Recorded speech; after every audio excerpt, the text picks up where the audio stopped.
Bayangin, nggak boleh bertamu, nggak boleh satu majelis. Dan ini kita sedikit aneh. Kenapa? Karena mereka kan tradisi Arab pada zaman itu mereka suka majelis. Kalau hari ini kita sebut dengan majelas ya, suka duduk-duduk, suka ngobrol dengan yang lain.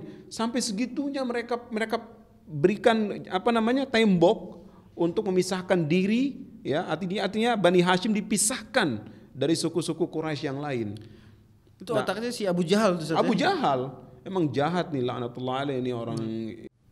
Wahid, itsnin, thalatha, iftahil bab. Assalamualaikum warahmatullahi wabarakatuh. Jumpa lagi bersama saya dalam acara podcast Rumah Kisah. Nah, podcast kali ini nih kita sudah masuk episode ke-21. Wah, tepatnya ke volume kelima. Nah, sebelum kita berbincang-bincang nih dengan narasumber kita, jangan lupa saya ingetin lagi nih, like, share, and subscribe. Tekan tombol loncengnya, nah komen sebanyak-banyaknya yang positif. Langsung kita bincang-bincang dengan narasumber kita, Ustadz Khidir LCMA. Ustadz Khidir. Ahlan Bib. Sehat Ustadz Khidir ya? Alhamdulillah, bikhair. Alhamdulillah. Masya Allah. Ini alhamdulillah nih, aplikasi Rumah Kisah sudah meluncurkan volume kelima kisah eksklusif Sirah Nabawiyah. Betul. Episode ke-21, temanya masa pemboikotan.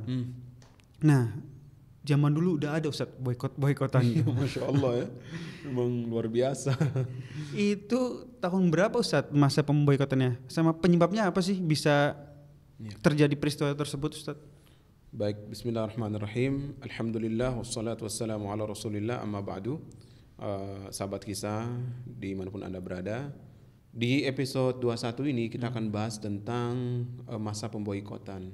Dan ini dicatat oleh ahli sejarah, ahli tarikh, bagaimana pemboikotan ini pernah dilakukan oleh kafir Quraisy terhadap Nabi Muhammad dan keluarga besarnya, yaitu Bani Hashim dan Bani Abdul Muttalib atau Bani Muttalib.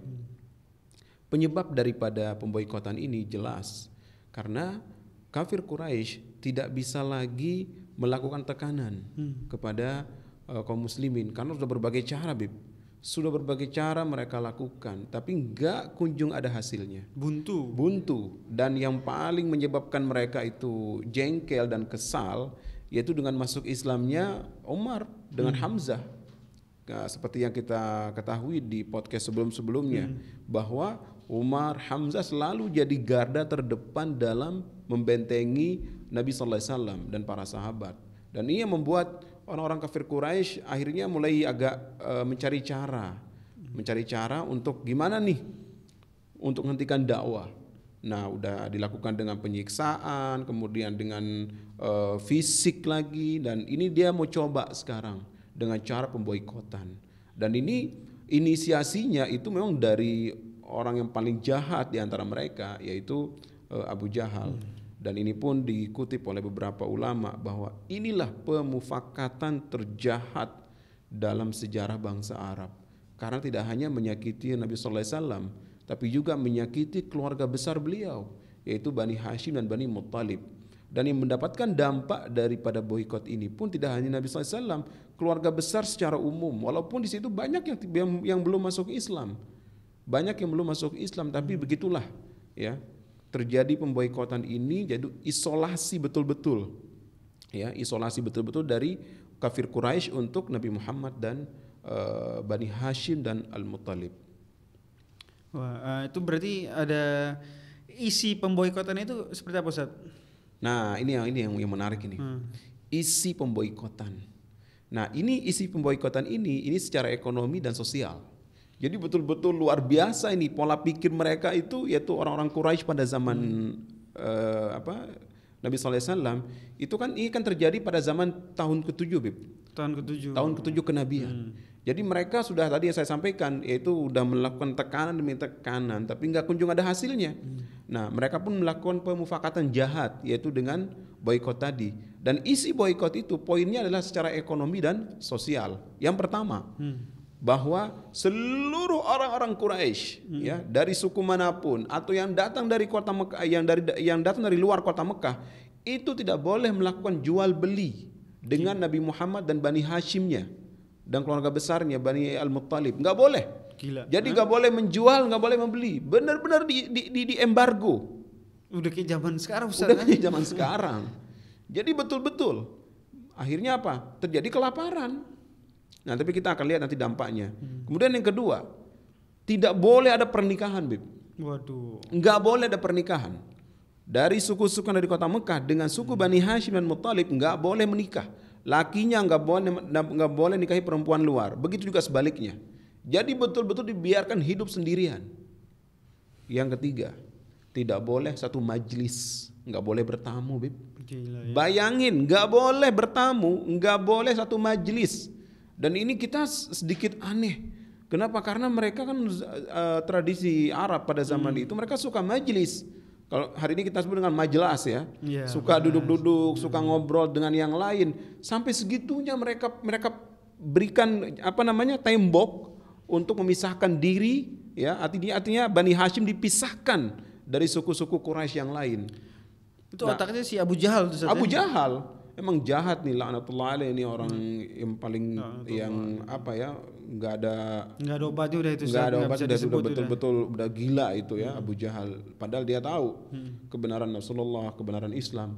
Dan ini ketika dia melakukan menyampaikan inisiatif ini kepada yang lain, Umayyah di depan Umayyah bin Khalaf, Uqbah di depan yang lain-lain ini, sebagian ada yang kurang setuju, Bib.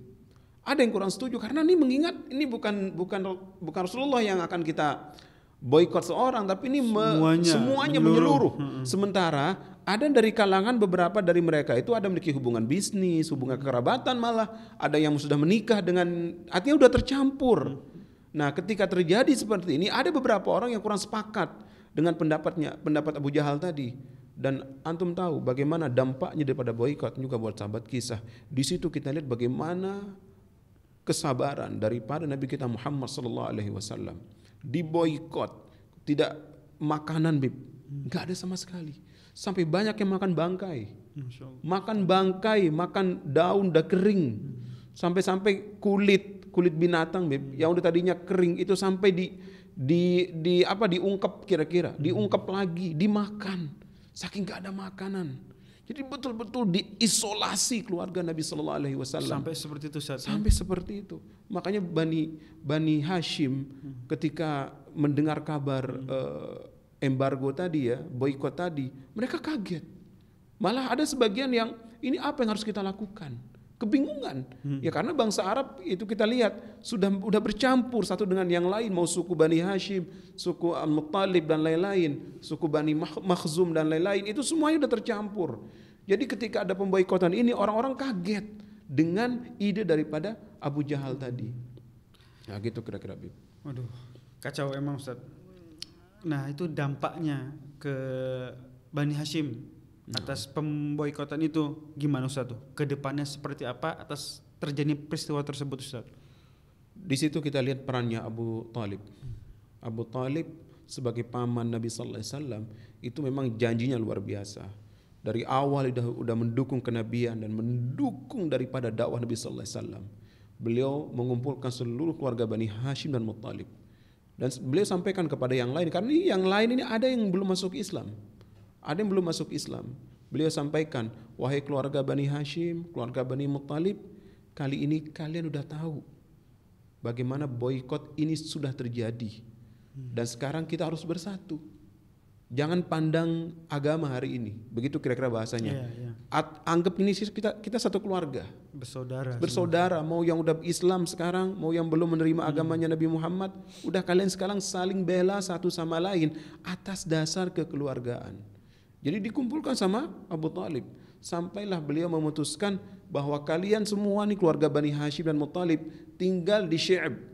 Syi'b itu kayak lahan besar, ya itu dekat Jabal Abi Qubais kalau hari ini ya, orang yang sering ke Mekah. Itu dulu ada lahan di situ. Nah, di situ mereka tinggal bersama-sama. Mereka hidup bareng di situ. Dan di situ juga banyak kejadian-kejadian yang memilukan kalau kita dengar. Nabi juga dikhawatirkan keselamatannya, ada yang ingin menyusup, kadang ingin membunuh beliau.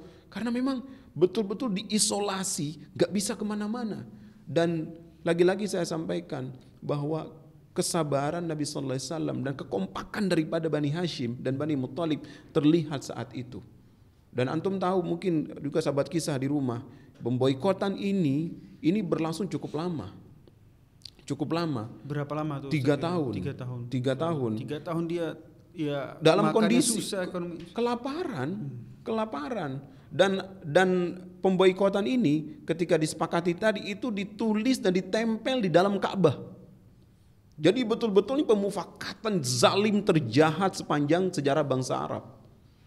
Nah, baru ketika Nabi Shallallahu Alaihi Wasallam dalam masa pemboikotan itu, semangat beliau tidak berkurang untuk berdakwah. Tetap beliau berdakwah. Tetap beliau ajarkan kebaikan dan lain sebagainya. Nah, gitu kira-kira. Kuncinya berarti kesabaran Ustaz ya. Kesabaran. Semua kesulitan insya Allah ada jalannya bagi sabar ya. Betul. Masya Allah Ustaz. Sampai ketemu di podcast selanjutnya Ustaz. Insya Allah. Syukran Bib. Jazakumullah khair. Sahabat kisah, menarik di episode ke-21 ini. Begitu kejamnya Abu Jahal untuk menstop dakwah dari Rasulullah sallallahu alaihi wasallam. Nah, sahabat kisah, ini para orang tua di rumah bisa nih kita curi yang positifnya. Embargo konten-konten negatif. Nah, tonton terus konten-konten yang positif. Download aplikasi Rumah Kisah. Yang belum download segera sekarang. Oke, sahabat kisah, sampai ketemu lagi di podcast selanjutnya hanya ada di Rumah Kisah. Wassalamualaikum warahmatullahi wabarakatuh. Waalaikumsalam warahmatullahi wabarakatuh.